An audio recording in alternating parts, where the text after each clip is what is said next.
Back to back ಸಿನಿಮಾಗಳು ಬಂತು, ಎಲ್ಲ ನೆಗೆಟಿವ್ ರೋಲಲ್ಲಿ ಇತ್ತು. ನೀವು ಅಲ್ಲೂ ಫೇಮಸ್ ಆಗ್ತಾ ಇದ್ರಿ ಬಿಕಾಸ್ ನಿಮ್ಮ ಪಾತ್ರಕ್ಕೆ ಜೀವ ತುಂಬ್ತಾ ಇದ್ರಿ, ಜನ ಇಷ್ಟಪಟ್ಟರು. ಯಾವತ್ತೂ ಅನಿಸ್ತಿಲ್ವಾ ಮುಂದಕ್ಕೆ ಬಂದ್ಮೇಲೆ ಆರಿಸಿ ಲೈಕ್ ಇಲ್ಲ ನಾನು ಅಲ್ಲೆಲ್ಲೋ ಬಿಟ್ಟೆ ಅಂತನೋ, ಅಥವಾ ಇಲ್ಲ ಬಿಡು ಇದಾಯ್ತು ಮಾಡಿದ್ದೀನಿ ಹಿಂಗೆ ಮುಂದಕ್ಕೆ ಹೋಗ್ಬೋಣ ಅನ್ನೋದಷ್ಟೇ ತಲೆಲಿತ್ತ? ಸರ್ ಒಂದು ಹೊಟ್ಟೆಪಾಡು ಸರ್ ಆಯಿತು. ಎರಡನೇದು ನಾವು ಜೀವನದಲ್ಲಿ ನಾವೇನು ಅನ್ಕೊಂತೀವಿ ಅದಾಗಲ್ಲ ಸರ್. ಆಗಲ್ಲ. ಜೀವನದಲ್ಲಿ ನಾವೇನು ಅಂದ್ಕೊಂಡಿರ್ತೀವಿ ಸರ್ ಅದು ಯಾವತ್ತೂ ಆಗಲ್ಲ ಸರ್. ಬಿಟ್ಬಿಡೋಕೆ ಸರ್. ಏನು ಬೇಸಿಕ್ಸ್ ಏನು ನೀವು ಯೋಚನೆ ಮಾಡಬೇಕು ಅಷ್ಟೇ. ಏನಾಗುತ್ತೆ ಅಕ್ಸೆಪ್ಟ್ ಮಾಡ್ಕೋಬೇಕಾ? ಅಷ್ಟೇ sir. What you accept that is your life sir. That is what as God has given you sir. ನಾನು ನನ್ನ ಎಕ್ಸ್ಪೀರಿಯನ್ಸಲ್ಲಿ ಕಲ್ತಿದ್ದು you can't demand, you should always receive. ನಾನು ಹೀರೋ ಆಗಬೇಕು ಅಂತ ನಾನು ಅನುಕೂಲಸ್ಥಾಗಿ ಎಲ್ಲ ಚೆನ್ನಾಗಿದ್ದು ನಾನು ಹೀರೋ ಆಗಬೇಕು ಅಂದಿದ್ರೆ ಸರ್ ನಂಗೆ ಪ್ರೊಡ್ಯೂಸರ್ಸ್ ಬಂದಿರೋರು ಏನೋ ಆಗಿರೋದು ಸರ್. ಬಟ್ ನನಗೆ ಇರಲಿಲ್ಲ ಸರ್, ಪರಿಸ್ಥಿತಿ ಹಂಗಿರಲಿಲ್ಲ. So I have to compromise. ಆಯ್ತು, ಯಾಕಂದ್ರೆ ನನ್ನ ಪ್ರೊಫೆಷನ್ ಬಿಡೋಕ್ಕೆ ಆಗ್ತಿರಲಿಲ್ಲ because I love my profession. Acting ಬಿಡೋಕ್ಕೆ ಆಗ್ತಿರಲಿಲ್ಲ. ಹೀರೋನೋ ವಿಲನೋ ಸಪೋರ್ಟಿಂಗ್ ಕ್ಯಾರೆಕ್ಟರ್ನ I just want to act, I just want to be in the industry. That was my aim. ಸರಿ ಅದನ್ನ ಹೇಳ್ತಾರೆ. ಈಗಲೂ ನನ್ನ ಬೆನ್ನು ನಾನೇ ತಡ್ಕೊತೀನಿ ಸರ್, ಯಾರು ಸಪೋರ್ಟ್ ಇಲ್ಲದೆ ಏನೂ ಇಲ್ಲದೆ. ಅಫ್ಕೋರ್ಸ್ ನನ್ನ ಸಿನಿಮಾದಲ್ಲಿ ಒಂದಿಷ್ಟು ವೆಲ್ ವಿಷರ್ಸ್ ಇದ್ದಾರೆ, ಇಲ್ಲ ನಾನು ಹೇಳಲ್ಲ. ಬ್ಯಾಕ್ ಟು ಬ್ಯಾಕ್ ನನ್ನ ಸಿನಿಮಾ ಕೊಟ್ಟಿದ್ದಾರೆ. ತರುಣ್ ಸುಧೀರ್ ಆಗ್ಬೋದು, ಸುಮಾರು ಜನ ಇದ್ದಾರೆ, ನಾನು ಇದಂತ ಹೇಳ್ತಾ ಇಲ್ಲ.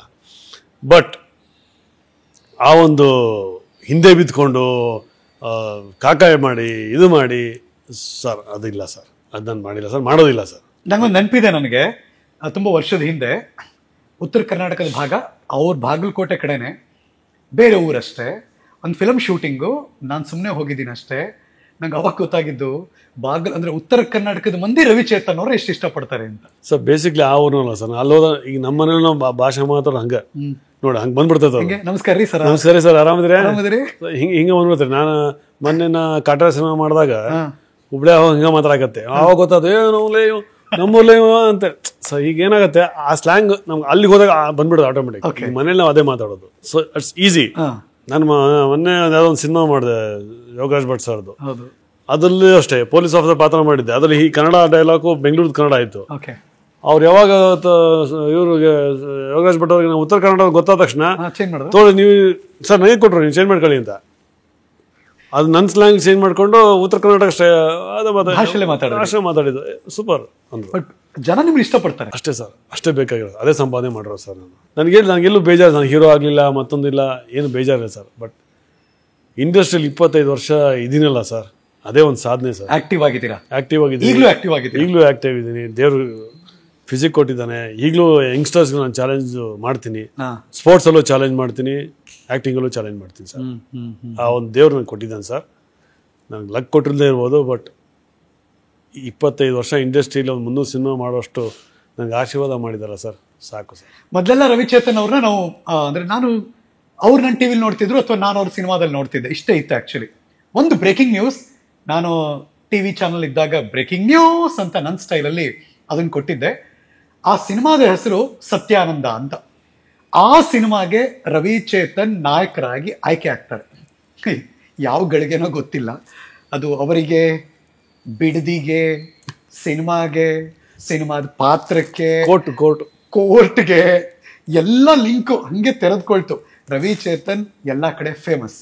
Over to RC sir. ಅದು ನನ್ನ ಲೈಫಲ್ಲಿ ಮರೆಯೋಕ್ಕಾಗಲ್ಲ, ಪಾತ್ರನೂ ಮರೆಯೋಕ್ಕಾಗಲ್ಲ. ಓಕೆ, ಲೈಫಲ್ಲಿ ಯಾವತ್ತು ನಾನು ಸ್ಟೇಷನ್ ಕೋರ್ಟ್ ಹತ್ತದವನೇ ಅಲ್ಲ. ಅಕ್ಯೂಸ್ ನಂಬರ್ 2 A2 ನಂಗೆ ಅಷ್ಟು ರಿಮೆಂಬರ್. ಮದನ್ ಅವರು ಪ್ರೊಡ್ಯೂಸರ್ A1 ನೀವು A2 ಮಾಡಿದ್ರು. ನನಗೆ ಅದು ಗೊತ್ತೇ ಇಲ್ಲ. ಅಂದ್ರೆ ಒಂದು ಪಾತ್ರ ಮಾಡಿ ಕೋರ್ಟ್ಗೆ ಹೋಗೋ ಪರಿಸ್ಥಿತಿ ಬಂತಲ್ಲ ಅಂತ. ಆಮೇಲೆ ಜೀವ ಬೆದರಿಕೆ. ಅಯ್ಯೋ ಅದೊಂದು ಇದೆಲ್ಲ ಬಂದಿದ್ದು ನೆನಪಿದೆ ನಂಗೆ. ಬ್ರೇಕಿಂಗ್ ನ್ಯೂಸ್ ಬಹಳ ಆಯ್ತು. ನಾನು ಕಾರೇ ಮಾರ್ಬಿಟ್ಟೆ ಸರ್. ರೆಡ್ ಕಲರ್ ಕಾರ್ ಇತ್ತು ನನ್ನ ಡಿಸೈರ್ ಅವಾಗ. ಈಗ ಹ್ಞೂ ಸರ್, ಭಯ. ನಮ್ಮ ಮನೇಲಿ ಮಾರ್ಸೇ ಬಿಟ್ರು. ಅಯ್ಯೋ ಬೇಡ, ಯಾಕಂದ್ರೆ ಗಾಡಿ ನಂಬರ್ ನೋಟೆಡ್ ಆಗೋಯ್ತು. ಇಲ್ಲಿ ಹೋಗ್ತಿದ್ಯಾ, ಆ ಕಾರ್ ನಿನ್ಗೆ ಗೊತ್ತು, ಹಂಗ್ ಮಾಡ್ಬಿಡ್ತು, ಹಿಂಗ್ ಮಾಡ್ತೀವಿ ಅಂತ ಒಂದು ಫೋನ್ ಬರೋದು. ಅಯ್ಯೋ. ಆಮೇಲೆ ನಂಗೆ BNS ರೆಡ್ಡಿ ಅವ್ರು ಹೆಲ್ಪ್ ಮಾಡೋದು. ಅವಾಗ ಅವ್ರು DSP ಇದ್ರು. ಅವ್ರು ಹೇಳೋ ಚೇತನ್ ನೀನು ಫೋನ್ ಮಾಡಿದ್ರೆ ಇಮಿಡಿಯೇಟ್ ನನಗೆ ಫೋನ್ ಮಾಡಿ ನಂಬರ್ ಕೊಡು ಅಂತ. ಟಕ್ಕ ನಂಬರ್ ಕೊಡಿ. ಯಾವ್ದು ಬಿಡದಿ ಕಾಯಿನ್ ಬೂತ್ ನಂಬರ್, ಅವೆಲ್ಲ ಕಾಯಿನ್ ಬೂತ್ ಇತ್ತು ಸರ್. Coin booth number ಬಂದ್ಬಿಡೋದು.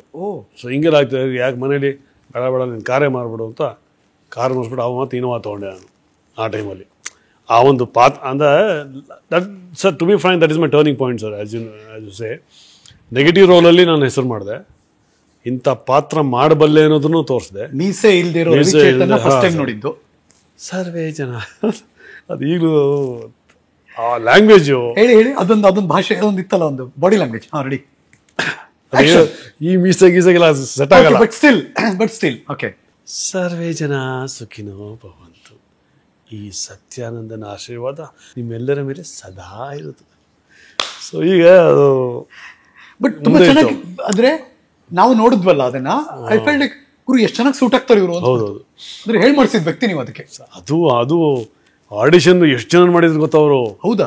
ಅಯ್ಯೋ ಎಷ್ಟು ಜನ ಆಡಿಷನ್ ಮಾಡಿ, ಯಾರೋ ಆಮೇಲೆ ಬಾಗಲಕೋಟ್ನಲ್ಲಿ ಯಾರು ಸೆಲೆಕ್ಟ್ ಆಗಿದ್ರು, ಉತ್ತರ ಕನ್ನಡದ ಯಾರು ಸೆಲೆಕ್ಟ್ ಆಗಿದ್ರು. ನಿಮಗೆ ಮುಂಚೆ ಇನ್ನೊಬ್ರು ಸೆಲೆಕ್ಟ್ ಆಗಿದ್ರು. ಸೆಲೆಕ್ಟ್ ಆದಾಗ ಆಲ್ಮೋಸ್ಟ್ ಥ್ರೂ ಆಗಿತ್ತು ಅದು. ನನ್ಗೆ ಗೊತ್ತೇ, ಈ ಟೋಟಲಿ ಸತ್ಯಾನಂದ ನನಗೆ ಗೊತ್ತೇ ಇರಲಿಲ್ಲ. ಬಟ್ ನನ್ನಲ್ಲಿ ನಾನು ಅಸಿಸ್ಟೆಂಟ್ ಒಬ್ಬ ಕೆಲಸ ಮಾಡ್ತಿದ್ದಾನು, ಮಯೂರ್ ಪಟೇಲ್ ಅವನ ಜೊತೆ ಕೆಲಸ ಮದನ್ ಪಟೇಲ್ ಇಲ್ಲ ಮಯೂರ್ ಪಟೇಲ್ ಒಂದು ಸಿನಿಮಾದಲ್ಲಿ ಅವನು ಅಸಿಸ್ಟೆಂಟ್ ಆಗಿದ್ದು ಕೆಲಸ ಮಾಡಿದ. ಈ ಸತ್ಯಾನಂದ ಮಾಡೋ ಮುಂಚೆ ನನಗೊಬ್ಬ ಪ್ರೊಡ್ಯೂಸರ್ ಬಂದು ಕತೆ ಹೇಳಿದ್ರು ಸರ್. ಇದಲ್ಲ ಸರ್, ಒಬ್ಬ ಕಳ್ಸ್ವಾಮಿದೆ ನನ್ನ ಹತ್ರ ಮಾತಾಡಿದ್ರು ಸರ್. ಒಂದು ಕಳ್ಸ್ವಾಮಿ ಪಾತ್ರ ನನಗೆ ಹೇಳಿದ್ರು. ಅವಾಗ ನಮ್ಮ ಹುಡುಗ ಇದೆ ನನ್ನ ಜೊತೆ, ಕತೆ ಕೇಳುವಾಗ ನನ್ನ ಜೊತೆ ಕೂತಿದ್ದ ಸರ್. ಈ ಒಂದು ವಾರ ಗ್ಯಾಪ್ ಅಲ್ಲಿ ಇವನೋಗಿ, ಹುಡುಗ ಪಾಪ ಅಲ್ಲಿ ಕೆಲಸ ಹೋಗ್ತಾರಲ್ಲ ಸರ್, ಅವಾಗ ಇದು ಮಯೂರ್ ಪಟೇಲ್ ಸಿನಿಮಾ ಎಲ್ಲ ಇವನೋಗಿ ಕೆಲಸ ಮಾಡಿದ್ದಾನೆ. ಅಲ್ಲಿ ಅವ್ರು ಡಿಸ್ಕಸ್ ಮಾಡೋಣ, ಇವ್ನು ನಮ್ಮ ಹುಡುಗ ಹೇಳೋನೆ ಏನಂತ, ಸರ್ ಒಂದು ಕಳ್ಸ್ವಾಮಿ ಪಾತ್ರ ಚೇತನ್ ಸರ್ಗೆ ಬಂದಿತ್ತು, ಮಾತಾಡ್ತಾ ಇದ್ರು ಅಂತ. ಅವಾಗ ಫ್ಲಾಶ್ ಆಗಿದೆ ಅವನಿಗೆ. ಚೇತನ ಟಕ್ಕಂತ ನನಗೆ ಫೋನ್ ಮಾಡ್ದ, ಗುರು ಎಲ್ಲಿದ್ಯಾ? ಇಲ್ಲ ಶೂಟಿಂಗ್ ಹೇಳಿದ್ದಿ, ಎಷ್ಟು ಮುಗಿಯುತ್ತೆ? ಅರ್ಜೆಂಟಿಗೆ ಆಫೀಸ್ಗೆ ಬಾ. ನಾನು ಹೇಳಿದ್ರೆ ರಾತ್ರಿ ಲೇಟ್ ಆಗತ್ತೆ ಕಣ, ಬೆಳಿಗ್ಗೆ ಬರ್ತೀನಿ. ಹೌದಾ, ಬಂದ್ಬಿಡು, ಮಿಸ್ ಮಾಡೋಣ. ಅವನು ಆಫೀಸ್ಗೆ ಹೋದೆ ಸರ್. ಆಫೀಸ್ಗೆ ಹೋಗಿ ಎಲ್ಲ ರೆಡಿ ಮಾಡಿಟ್ಕೊಂಡ್ಬಿಟ್ಟಿದ್ದಾರೆ. ಏನು ನೀವು ಮೇಕಪ್ ಮೇಕಪ್ ಎಲ್ಲ ರೆಡಿ ಇಟ್ಕೊಂಡ್ಬಿಟ್ಟಿದ್ದಾರೆ. ಅವಾಗ ಫ್ಲಾಶ್ ಆಗಿದೆ, ಅವ್ನು ಸ್ಕ್ಯಾನ್ ಮಾಡ್ಬಿಟ್ಟಿದ್ದಾನೆ ಹೆಂಗ್ ಕಾಣ್ತಾನೆ ಅಂತ. ಮೋಸ್ಟ್ಲಿ ನಿಮ್ಮ ಐಡಿಯಾ ಇಲ್ಲ ಅವ್ರಿಗೆ, ನನ್ಗೇನು ಗೊತ್ತಿಲ್ಲ ಸರ್. ಸರ್ ಅಲ್ಲೇ ಹೋಗಿ ಅಲ್ಲೇ ಇವನ್ನ ಕರೆಸಿ ಮೀಸೆ ಎಲ್ಲ ತೆಗಿಸಿ. ಬಟ್ ನಿಮ್ಗೆ ಯಾವ್ದು ಕ್ಯಾರೆಕ್ಟರ್ ಯಾವ್ದು ಏನಿರ್ಲಿಲ್ಲ ಸರ್. ನನ್ನ ಲೈಫಲ್ಲಿ ಫಸ್ಟ್ ಟೈಮ್ ಮೀಸೆ ತೆಗೆದಿದ್ದು. ಹೌದು, ನಾನು ನೋಡಿದ್ದು ಅದೇ ಫಸ್ಟ್ ಮೀಸೆ. ತಂದು ಹಾಕಿ ಮೇಕಪ್ ಟೆಸ್ಟ್ ಎಲ್ಲ ಮಾಡೋದು ಸರ್. ಸೂಪರ್ ಅಂತ ಸ್ವಲ್ಪ ಫೇರ್ ಇದೆ, ಅದನ್ನ ಇದು ಮಾಡೋದು ಟಾಕಂತ ಅಲ್ಲೇ ಅಗ್ರಿಮೆಂಟ್ ಅಲ್ಲೇ ಅಡ್ವಾನ್ಸ್ ಆಗೋಯ್ತು. ಹಿಂಗಾಗೋಯ್ತು. ಅದೇ ಹಿಂಗೆ ಹುಡ್ಕೊಂಡ್ ಬರ್ಬೇಕು ಅಂತ ಸರ್. ನಿಮ್ ಟೈಮ್ ಚೆನ್ನಾಗಿತ್ತು, ಲಕ್ ಇತ್ತು ಅಂದ್ರೆ ಹಿಂಗ್ ಹುಡ್ಕೊಂಡ್ ಬರುತ್ತೆ ಸರ್. ಬಟ್ ಅನ್ಕೊಂಡ್ರಲ್ಲ ಇಷ್ಟು ಬೆಳವಣಿಗೆ ಆಗುತ್ತೆ ಅಂತ ಇಲ್ಲ ಗೊತ್ತಿತ್ತಾ? ಇಲ್ಲ ಸರ್, ಗೊತ್ತಿಲ್ಲ. ಅದು ಆಮೇಲೆ ಕತೆ ಹೇಳಿದ್ಮೇಲೆ ಆಮೇಲೆ ನಮ್ಗೆ ಎಲ್ಲೋ ಯಾಸಮ್ ಬಿಡ್ದಿ ಸ್ವಾಮಿ ಅಂತ ಯಾರು ಅವ್ರದ್ದು ಲಿಂಕ್ ಮಾಡಿ ಏನೋ ಮಾಡೋದು ಸರ್. ನನಗೆ ಆಸ್ ಅ ಕಲಾವಿದ ನನಗೆ ಡೈರೆಕ್ಟ್ರು ಕೆಲಸ ಕೊಟ್ಟರು, ಈ ಥರ ಪಾತ್ರ ಹಿಂಗಿದೆ ಅಂತ. ಪಾತ್ರ ನಾವು ಮಾಡಿದ್ವಿ, ಅವ್ರೇನು ಹೇಳ್ತಾರೆ ಅದು ಮಾಡಿದ್ವಿ. ಆಮೇಲೆ ಅದು ಎಲ್ಲಿಗೋ ಲಿಂಕ್ ಹೋಯ್ತು. ಅದರಿಂದ ನನಗೆ ಬೆದರಿಕೆಗಳು ಬಂತು, ಕೋರ್ಟಿಗೆ ಹೋಗಿ ಬಂದಿದ್ದು. ಹೋಗಿ ನಾವು ಸ್ಟೈಲಾಗಿ, ನಾವು ನಮ್ಮ ಸಿನಿಮಾ ಸ್ಟೈಲಲ್ಲಿ ನಾವು ಕಟ್ಕಡೆಯಲ್ಲಿ ನಿಂತ್ಕೊಂಡು ರೂಢಿ ಅಲ್ವ ಸರ್. ಅಲ್ಲಿ ಡೈಲಾಗ್ ಕೇಳಿ ರೂಢಿ ನಮಗೆ. ನೀವೇನ್ರಿ ಚೇತನ್ನು, ನೀವೇನ್ರಿ ಆ ಪಾತ್ರ ಮಾಡಿದ್ದು? ಅದೇ 2-3 ಸಲ ನೋಟಿಸ್ ಬಂದಿತ್ತು, ನಾನು ಹೋಗಿರ್ಲಿಲ್ಲ. ಆಮೇಲೆ ಅಗ್ರಿಮೆಂಟಲ್ಲಿ ಹಾಸ್ಕೊಂಡಿದ್ದೆ. ಯಾವಾಗ ಇವೆಲ್ಲ ಶುರು ಆಯಿತು, ಇವ್ರ ಹತ್ರ ಏನು ಹೆಚ್ಚು ಕಮ್ಮಿ ಆದರೆ ನೀವೇ ನೋಡ್ಕೋಬೇಕು, ಎವ್ರಿಥಿಂಗ್ ಪ್ರೊಡ್ಯೂಸರ್ ಅಂಡ್ ಡೈರೆಕ್ಟರ್ ಎಲ್ಲಾನು ಇದು ಮಾಡಿದ್ದೆ. I am safe sir. ಎಲ್ಲೋ ನೀವೇನೋ ಪಾತ್ರ ಮಾಡಿದ್ದು. ಅವ್ನು ಲಾರ್ ನಂಗೆ ಹೇಳಿದ್ರು, ಅವ್ರು ಹೇಳ್ತಾನೆ ಏನು ಕೇಳು ಹೂ ಅಂತ ಹೇಳ್ಬಿಡಿ ಸರ್, ಮಿಕ್ಕಿ ನಾನು ಮ್ಯಾನೇಜ್ ಮಾಡ್ಕೊತೀನಿ. ಒಂದ್ಸಲ ಬಂದು ಹೋಗಿ, ಇಲ್ಲ ರೆಸ್ಟೋರೆಂಟ್ ಅವರು ಮಾಡ್ತಾರೆ ಅಂದರು, ಒಂದು ಗೌರವ ಕೊಡಿ ಕೋರ್ಟಿಗೆ ಅಂದರು. ಆಯಿತು ಅಂತ ಹೋಗಿದ್ದೆ.